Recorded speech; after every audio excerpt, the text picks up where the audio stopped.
አካላት አንዱ እንደሌለው እግዚአብሔር አብ ቃል ማንም ግድ ሳይለው በራሱ በአብ በመንፈስ ቅዱስ ፈቃድ ሰው ሆነ። አርያም ካሉ መላእክት ማንም ሰው መሆኑን አላወቀም። አባትና ከእናት ከኢያቄም ከሐና በተወለደች በቅድስት ድንግል ማርያም ማኅፀን አደረ። ሥጋ የሌለው እርሱ ሥጋዋን ተዋህዶ እንደ ሰው ሁሉ 9 ወር ከ5 ቀን በጌትነቱ ሳለ ማኅፀኗ ተፀነሰ።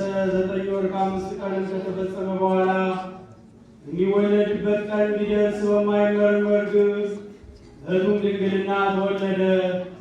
ማኅተመ ድንግልናዋም አልተለወጠም። ማኅተመ ድንግልናዋ ሳይለወጥ ተወለደ እንጂ እስራኤል ፈጣሪ በቀር ሰው እንዳልገባባት ነቢዩ ሕዝቅኤል እንዳያት ኦህት ማኅተመ ድንግልናዋ ሳይለወጥ በእህቱም ድንግልና ተጸንሶ ተወለደ።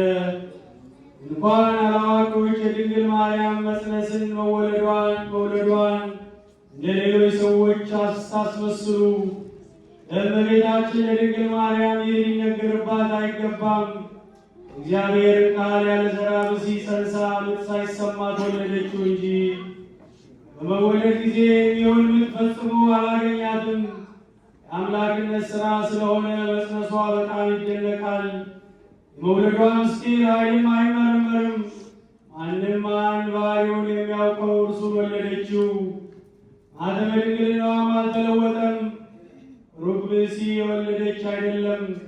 የመለኮቱ መገኘት ከእመቤታችን ከቅድስት ድንግል ማርያም በሥጋ ከመወለዱ ወዲህ አይደለም፣ አስቀድሞ የነበረ ዓለምን ሁሉ አሳልፎ የሚኖር ነውና። ሁሉን የፈጠረ ነው። ሰው ከመሆኑ አስቀድሞ ሰው ሆኖ ቅድስት ድንግል ማርያም ከተወለደ በኋላ እግዚአብሔር ቃል ነውና እርሱ መች አንድ ነው። የመለኮቱ ባህሪ ወደ ሰውነቱ ባህሪ አልተለወጠም።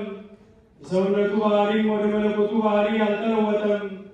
ድንግል ማርያም አንድ አካል ሆኖ ወለደችው እንጂ ሰብአ ሰገልም አንድ ባህሪ ሆኖ ሰገዱለት እንጂ። አባቶቻችን የከበረ በረከታቸው ድል ማትነሳ ረድኤታቸው ተተረፈ ሃይማኖታቸው በላያችን ላይ ያድርግ።